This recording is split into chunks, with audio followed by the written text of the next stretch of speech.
So today's session, we're going to focus on incentivizing low carbon cities, digital tools for sustainable urban development. And as an introduction, as a result of climate change, urban areas are facing significant challenges such as carbon emissions, air pollution, transportation issues, resource scarcity, to list a few. Digital technologies offer innovative solutions to some of these challenges around the globe. As highlighted in the recent reports by the United Nations Human Settlements Program by UN Habitat, digital technologies can help transform urban environments. They can help with urban planning, waste management, improve transportation, reduce carbon emissions, enhance quality of life, and foster citizen engagement to help the whole community. So to start with, we'd like to invite His Excellency Marciano Dasai, Minister of Spatial Planning, Environment of Suriname. Your Excellency, for your keynote, please. Thank you.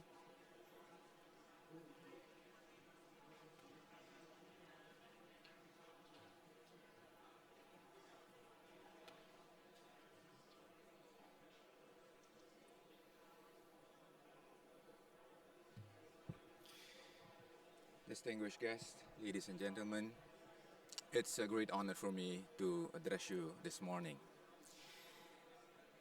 I'm standing here before you not only as a Minister of Suriname, but also am I one of the defenders of the future of the Caribbean community, small island development states, rainforest nations, and also the Amazon countries.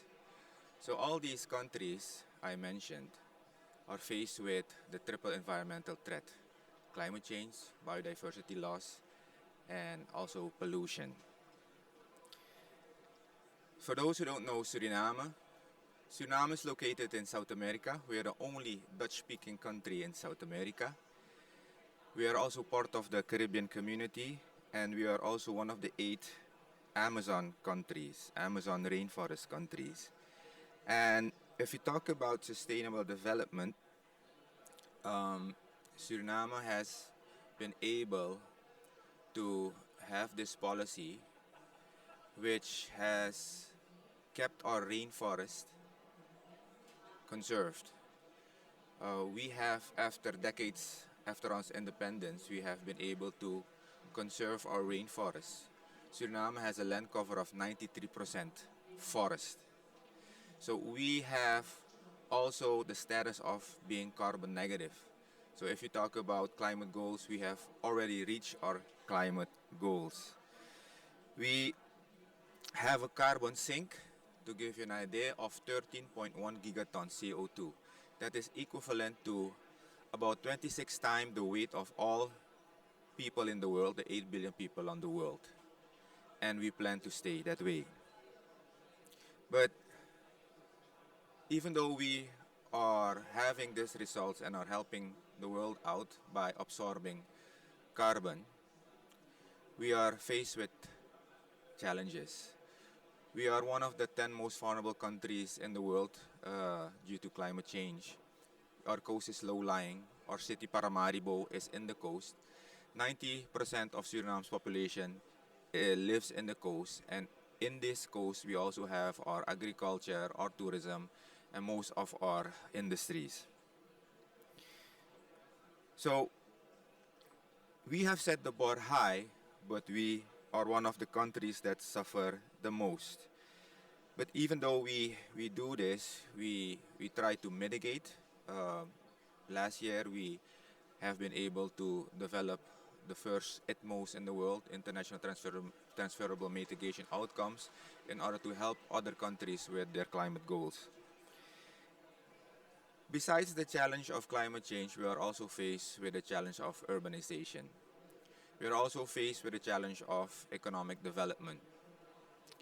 And this economic development is because of the high potential of different sectors such as agriculture, such as gold mining, and also logging because of the large amount of wood that we have.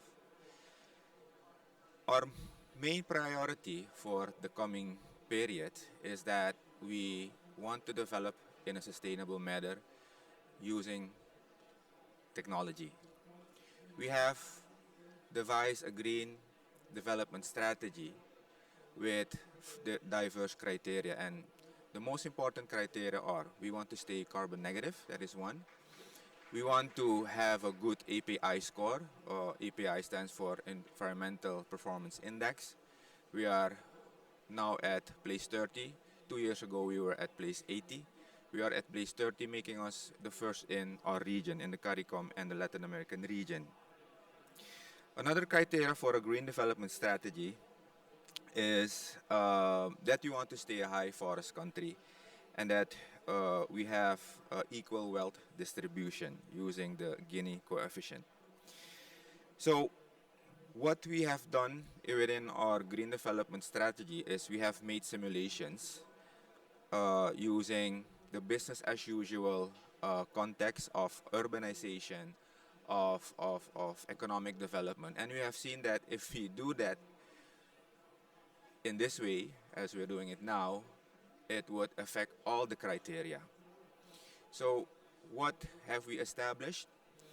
We have established actually a path which will keep urbanization in a sustainable manner, which will give us economic possibilities within the agriculture sector that will not affect our forest cover, and all the other economic activities would be according to a sustainable pathway. One important thing that we are using is our Geo Intelligence Spatial Hub. We just finished the design. So this is a digital platform which gives us geospatial data. Data coming from everywhere. Data coming from the private sector, data coming from the public sector, data coming from the NGOs. And this data is very important to make actually policy based on data, on figures that we need in order to know what affects a certain urban project will have on a certain area, what effects a certain economic activity will have in the forest, etc., etc. So I have some points here that I've written, so I want to read that for you. So urban planning and design are amongst the most effective tools in dealing with climate change because they address both mitigation and adaptation. The Geointelligence Spatial Hub is a centralized digital platform that integrates and analyzes geospatial data from various sources to provide valuable insights. It serves as a hub for collecting, processing, and visualizing information related to geographic location. So this Geointelligence Hub will help us be in control. This hub is not just a technological advancement, it's a step towards a more informed, connected, and sustainable future for our urban projects and economic activities. It is the foundation for a smarter Suriname. It empowers us to make informed decisions, guiding our economic and spatial planning, particularly in these challenging times of economic recovery. As you know, for the professionals here, proper planning is essential for our nation's growth, and at the heart of any successful plan is accurate, reliable data. In closing, as technology and data collection methods continue to advance, we can expect data-driven decision-making to become more prevalent and impactful.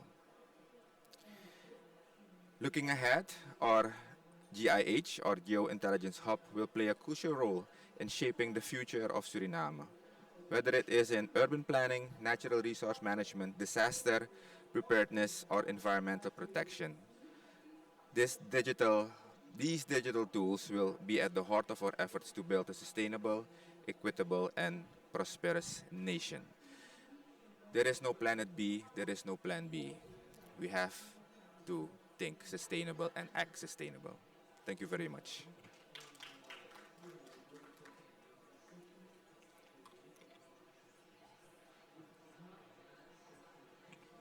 Thank you, Your Excellency. So we'd like to move on to our panel session now. So I'd like to invite Your Excellency back on the stage, please. And to join His Excellency Marciana Dasai, I'd like to invite Mr. Ovais Sarmad, the Vice Chair of Greenhouse Gas Protocol Steering Committee, former Deputy Executive Secretary at UNFCCC, former IOM, Chief of Staff and Director of Cabinet. To join them, Mr. Pramod Kumar Singh, please, Senior Director of Research and Programs at Alliance for Energy Efficient Economy, India. And then joining them is Mr. Mahmoud Fatallah, Director of Department of Environmental and Meteorological Affairs, League of Arab Nations. And finally, Mr. Animesh Kumar, Head of United Nations Office for Disaster Risk Reduction Office in Bonn. Thank you for joining us today, and Your Excellency, thank you for your remarks. We hope that other nations will also join Suriname in the digitalization and how we can use digital tools to enhance our cities and communities around the globe. So I'd like to start with a question for all of you. In your experience, what is the potential of digital tools and AI in promoting sustainable urban development? By that I mean, how can data analytics and artificial intelligence help shape urban environments, resource management? What are the benefits of using smart city technologies such as smart grids, smart transportation, and how can we use data to improve our lives in the cities, please? And maybe we start with you at the far end. I think there's 2 microphones we can share.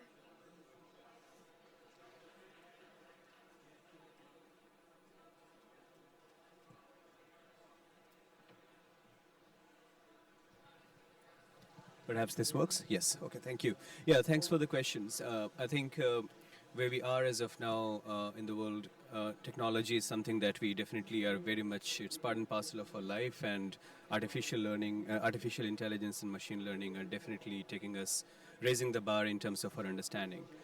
We as the UN Office for Disaster Risk Reduction, we serve as the focal point for this topic in the UN system. We support member states in better access to capacity to be able to become more resilient.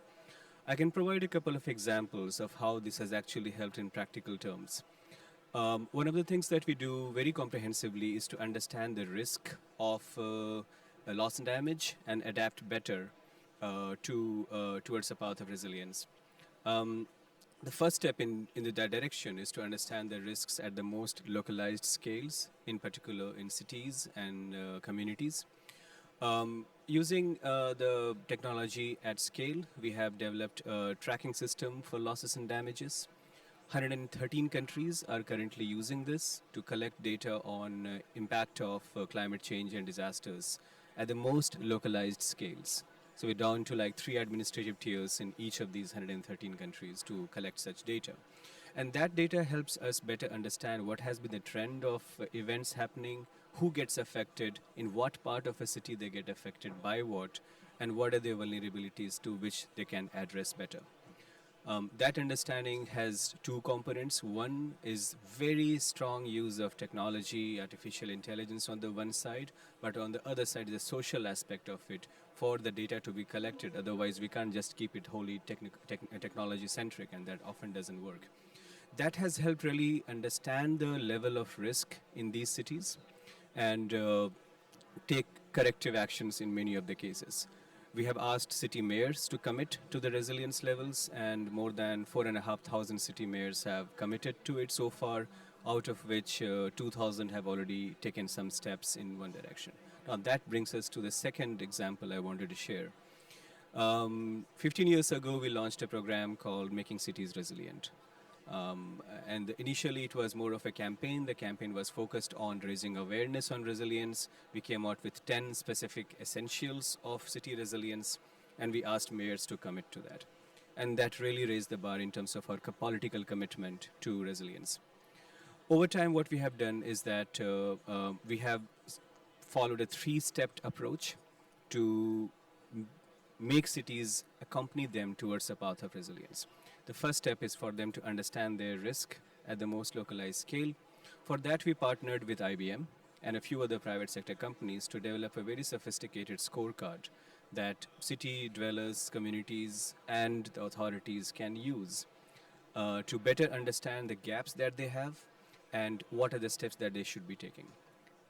Converting these gaps and steps that they should be taking, we take the next step, the step B, is in terms of developing a resilience plan.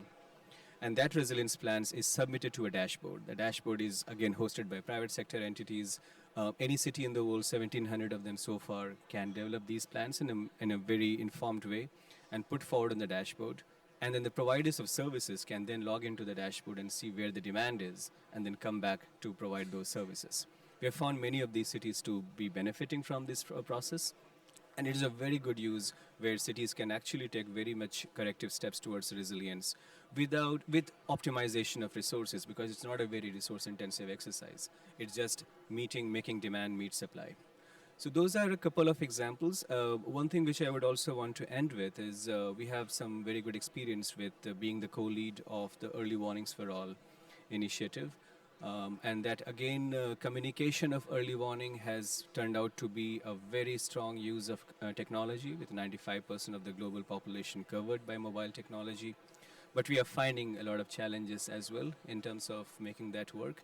In particular, what happens after the early warning is issued, the actions which are taken by the communities are often not adaptation sensitive, and that leads to taking steps which may not be in line with mitigation steps. And that's where the whole cycle completes. But there are a couple of other challenges, but maybe I'll stop there and come back to some of them as well. Great, thank you. And I want to follow up with one question. Thank you for sharing great examples, actually. So it's clear that digital tools and data can help citizens' lives, but often there's a criticism that comes up with these tools that they might not be fully visible to citizens or communities, or not maybe fully adaptable. What are some of the, how do you think these tools can be more visible for communities, and how can they improve citizen engagement in some of the examples that you're giving? Yeah, I think that's a very good segue to my initial intervention. I think there are two things. One is the demand of data for data and technology is something which is followed by risk literacy or resilience literacy. And often we have seen, in particular in urban dwellers, that the literacy, we assume it's very high, but it's actually not so. In absence of that literacy, the demand for data and technology actually goes down. And if the demand goes down, the supply also goes down. To enhance the demand, it's very important that there are some, on the one side, regulatory measures taken, so that there is an enabling regulatory environment which forces them to move to a certain direction. On the other side, the literacy itself needs to come with high level of awareness so that they can take corrective steps. For example, a very simple example is when we buy property. I don't know how many of us go and question the real estate developers that what are the risks present in this area before we are going to buy the property. And it is very much in the interest of the real estate developers not to disclose that risk. And if you don't demand it, they don't provide it. We are digesting that risk and locking in risk in that infrastructure process. It's also the point that if you don't know what risks are present, we will not invest into making that infrastructure resilient. The calculation that we have made is that the iterative cost of resilience addition to infrastructure is only 3% of the cost of the project. But we don't do that investment. And hence, we buy the property and then actually spend much more money for risk insurance, which is the most expensive of risk management tools. And that goes on to show that while literacy is important, if the literacy is not there, we will take risk-blind decisions, and at the end, we will be the ones who will be the sufferers. The second issue that I also have seen is supply not often following demand. We have had a couple of events at this COP on extreme heat. That has come up as a big issue. We have the UN Secretary General making a call to action on addressing extreme heat. The low-cost technology to address extreme heat is currently not available. The demand is very high. The demand is very high, but the market is not responding to that. And I think that again remains a bit of a challenge, that how can we ensure that the private sector steps up and ensures that the low-cost technology for making those cool roofs, cool traffic flows, cool heat maps, and turning them into cool commuting routes, cool shelters, cool bus stops, and so on. We have very sporadic community-centric examples, but we haven't been able to take them at scale, and Great. that's a huge role of the private sector in that as well. Great, perfect. Thank you. Thank you for your insights. Maybe Pramod, next I would like to turn to you. So we heard a little bit about how data makes a difference in risk management and assessment and maybe improve communities' lives. In urban environments, your work focuses on clean energy research, program management, and development. In your opinion, what are some of the tools that are available to us in terms of digital tools, AI, promoting energy efficiency in sustainable urban developments? Could you give us a few examples, maybe? Sure. Thank you for having me. I'll take maybe a 1 minute to give some context about India because most of our work is concentrated in India. So India is becoming increasingly urban. It's estimated that in next 20 years, almost 70% of the population will be living in cities. It will contribute to about 60% of our GDP, and in terms of the energy requirement, about 70 to 80% energy requirement will come from cities. That's one context. The second, Animesh spoke about the extreme heat event. We all know that temperature is rising, and for a country like India, cooling is not a luxury, it has become a necessity. Government of India's projection is that the cooling requirement will become almost 8 times in next 20 years, and the corresponding impact on energy demand will be almost 6 times more than the current level. So it's going to put a lot of stress on the energy system, and we know that if you're trying to increase the access to cooling, it's going to also worsen the climate change impact. So that's the problem. So a lot of solutions that we see today, or at least the potential for solutions, it lies at the convergence of how the urban utilities, municipal utilities, and electric utilities, how they are going to work together. And so one area which my organization is also working, and a lot of organizations are working, is how do we try and bring together the information on urban land cover, population, the information on the heat, ambient temperature, and energy systems together. So I'll give maybe 3 use cases to talk about some of the solutions that are right now being developed. So how the built environment and heat is going to affect the energy demand, and what are going to be those hotspots. That's one part. Of course, we know it's going to put stress on the electricity supply system. So a lot of innovative initiatives like demand response initiatives where customers can participate, they can reduce their demand depending on the grid situation, is where some of these digital tools have a role to play. Second, if we talk about a technology solution, many people might have heard about district cooling system. These are large infrastructure which you can set up, which will provide cooling rather than having individual buildings having their own solutions. So it's much more efficient. It can be powered through green solutions, and it's much more resilient. So how and where those district cooling systems can be planned in areas where the urban density, the electricity demand is going to be much higher, that's where digital solutions can come into place.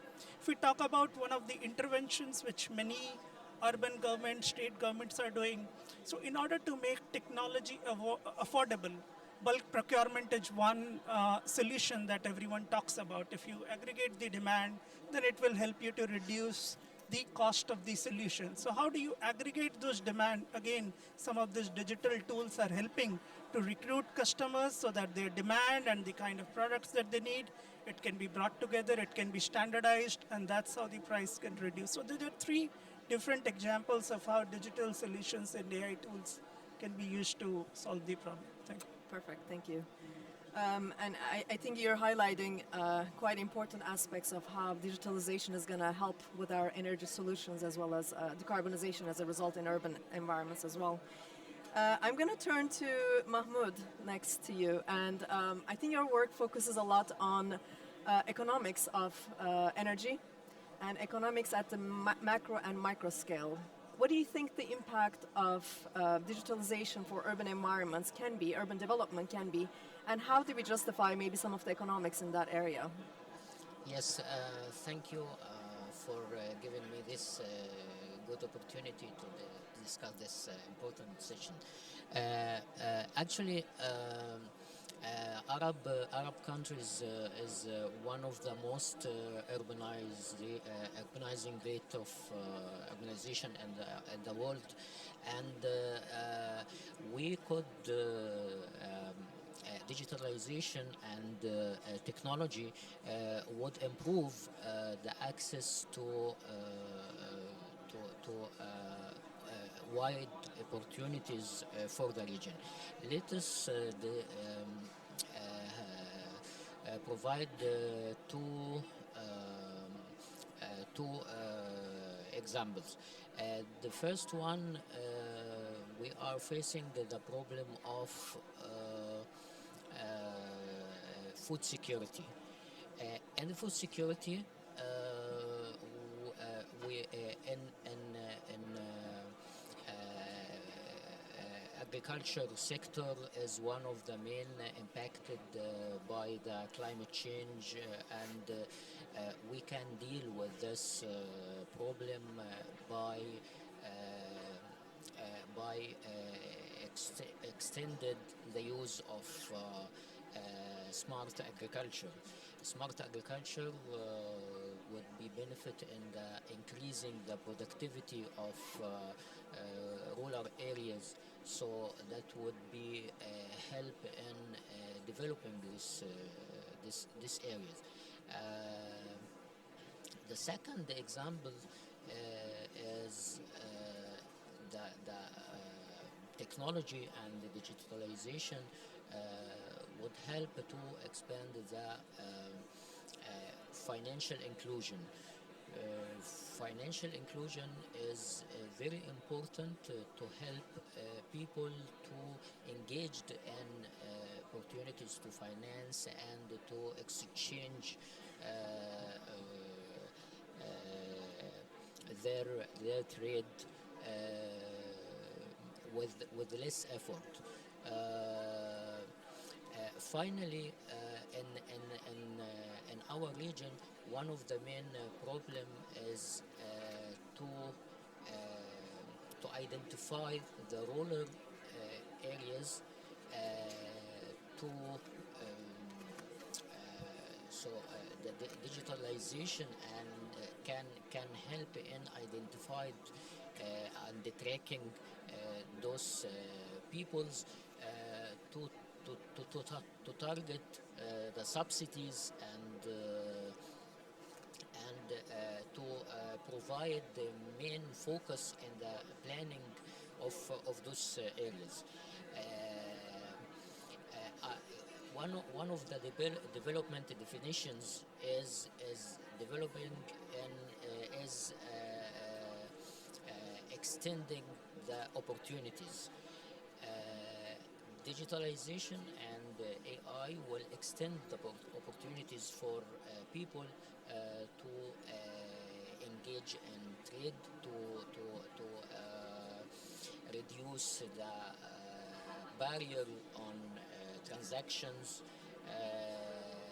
facilitate dealing with regulations and the government procedures. So all those have increasing the productivity of people and help people to access more opportunities in different kind of service and to exchange goods. So this technology would increase the growth, and increase their GDP per capita and all services available to people. This is, I think, the main impact or economic impact as macro Right. at the macro level. At the micro level, also this will help the countries to extract more investment in some sectors and to increase the growth of private sector and help a project to expand without restrictions. Yeah.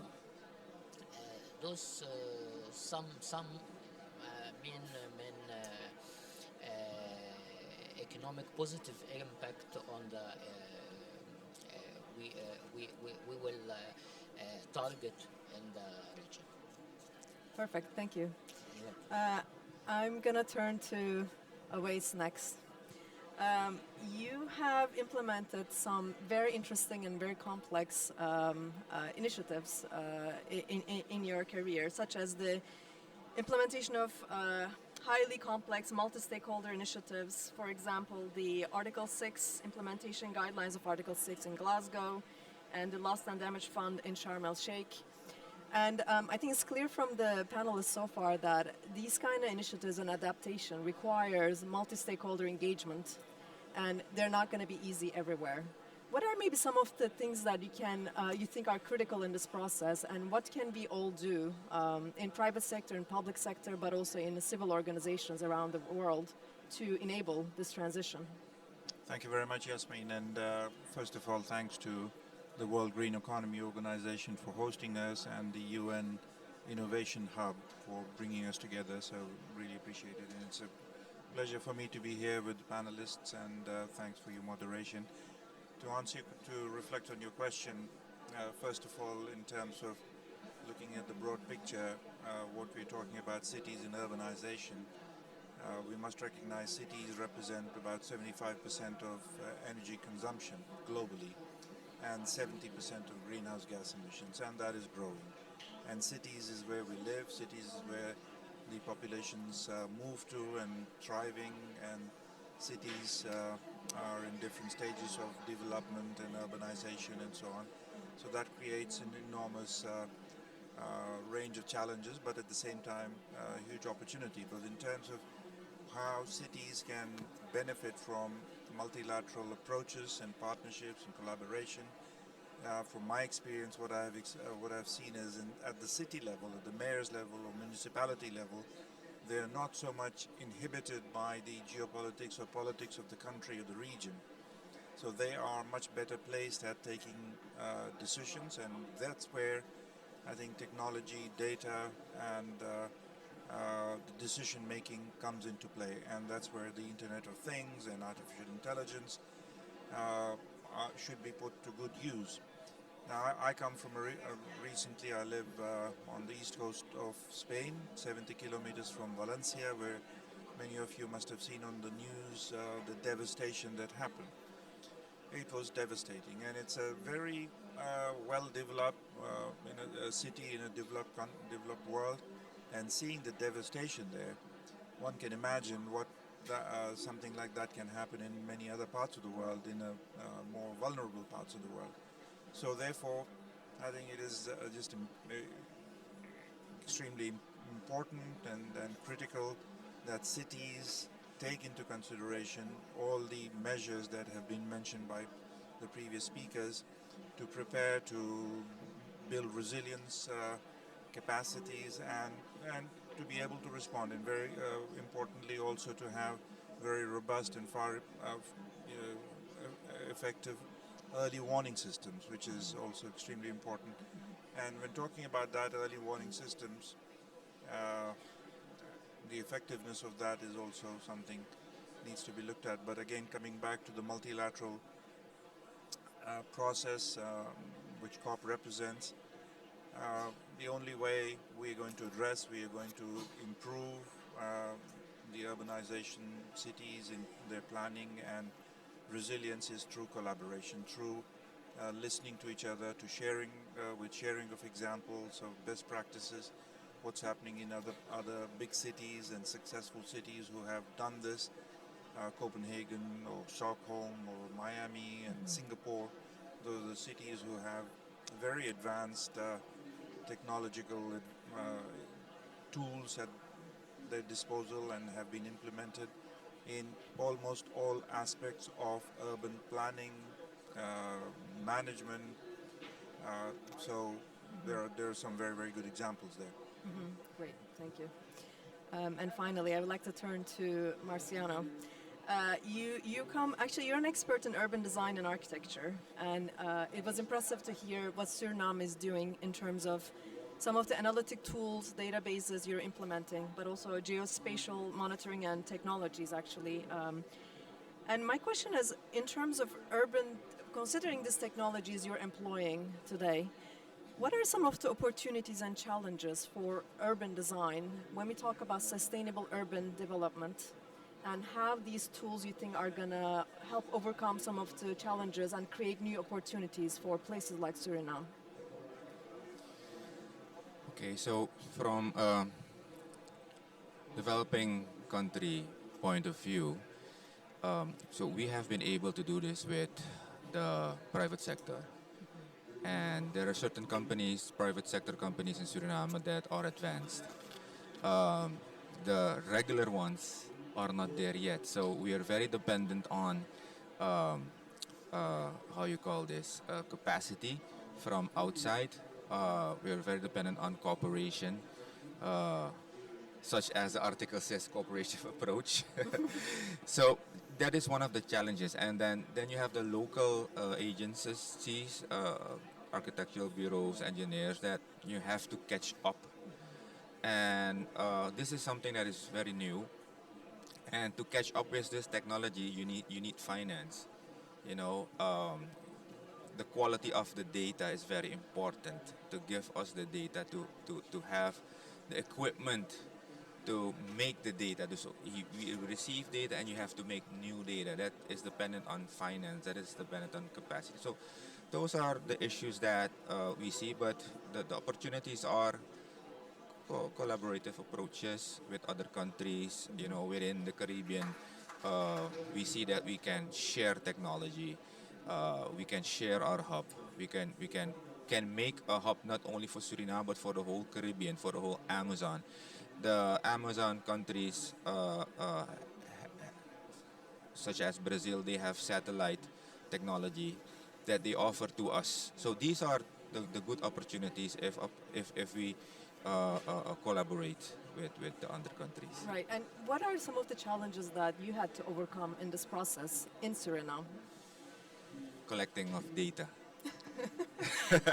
That's probably what everybody will say in this panel too. Because I have my forest manager, the forest managing unit director here, and he's laughing because you have certain public sector units that will give data, but others that they don't. And if you don't have a complete set of data, it is challenging, to make policy because we have an area that is diverse. We have different public sector entities, and if they do a project and they get the finance and they have their data, it's difficult to get that data, and also the quality of the data. Right. That is the issue. Right, Yes. right. Perfect. Thank you. So we have about 10 minutes. Maybe I'd like to turn to the audience if there's any questions. Let's take those now. If not, I will continue with my questions. Any questions from the audience at this moment in time? There's one question. Maybe we pass a microphone to you.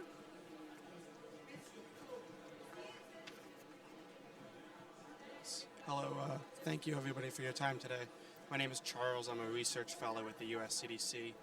I specialize in urban air quality. I'm just curious what each of your biggest challenges and concerns are with globalization, of urbanization, and the green transition when it comes to urban air quality.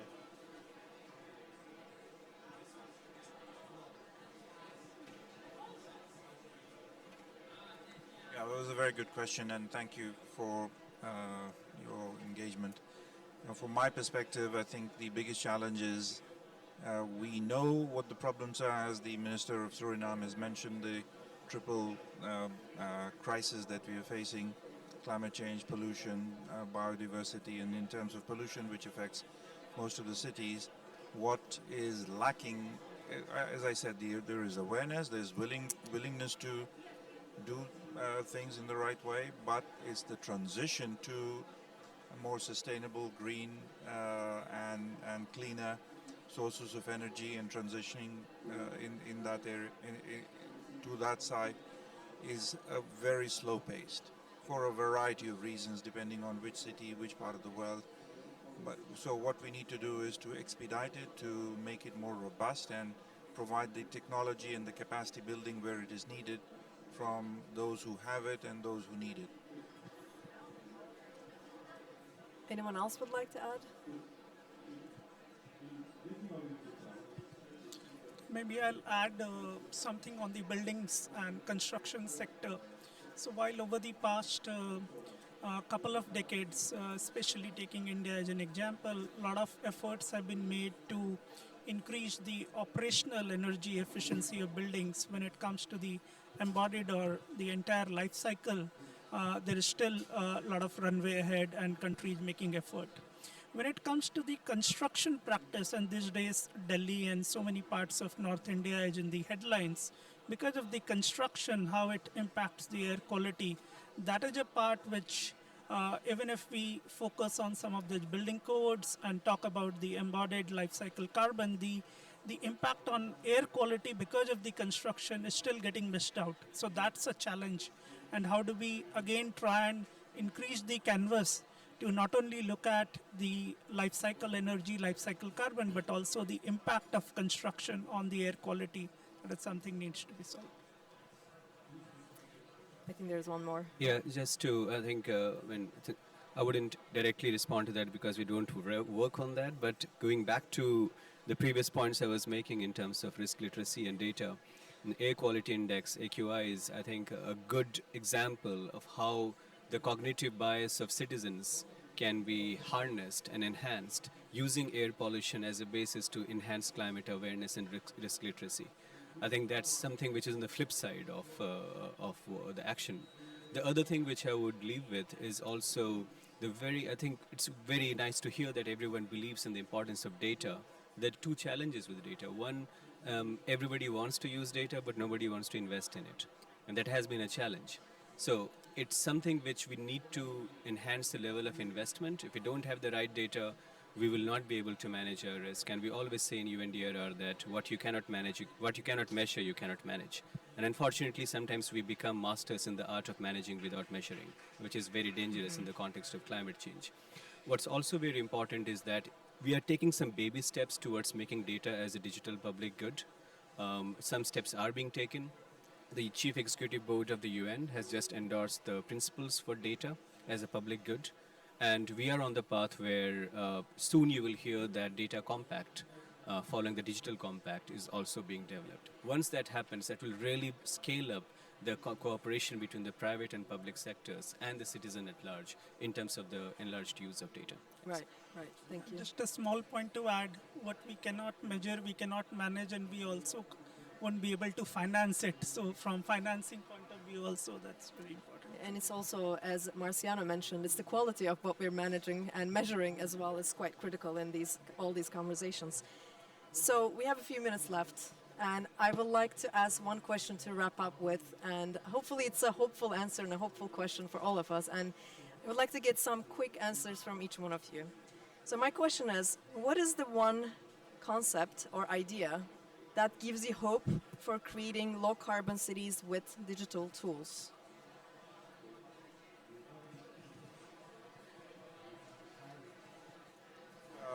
The hope I have is the awareness and the engagement of younger generation, especially the youth and even children. I have seen it here at COP. They are all demanding the change, and it's about their future. It's an intergenerational issue. So they bring a lot of motivation to the slowness of the pace of implementation and transition that I mentioned. So that's where I keep my focus on, and it's about their future that we have, and the environment in the cities and beyond. We have not inherited from our forefathers, but we have borrowed it from those children. So We need to make sure we do everything in our capacities, in our roles, to do the right thing and hand over a more safer and a greener environment, cities and places to live for the next generation. Perfect, thank you. Great reminder for all of us.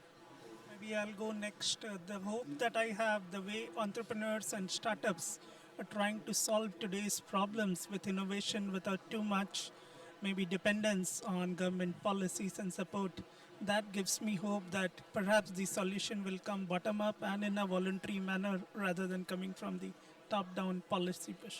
Thanks. Thank you. I think this will provide precise data and data collection that will be help in decision support system for the countries and help also in science policy interaction. Yeah, and just building on what OIS just mentioned, I think we have very good examples, and which gives me a lot of hope in terms of the youth engagement with science and private sector. That's something which has really worked well in many of the countries, and we have some very good examples ranging from Indonesia to Nepal to Ethiopia and Kenya, where the youth, private sector, and the science groups have come together to establish youth innovation labs. They're doing some very good work, which has been then picked up by the private sector on the one side and the government on the other to scale up. I think that's something which we really should replicate. And I think you're bringing up a very important point, because it's easy to find examples in the developed world often, and all the examples that you're listing right now is in the developing, and we must continue this collaboration, learn from each other, and appreciate those examples to bring them on board as well.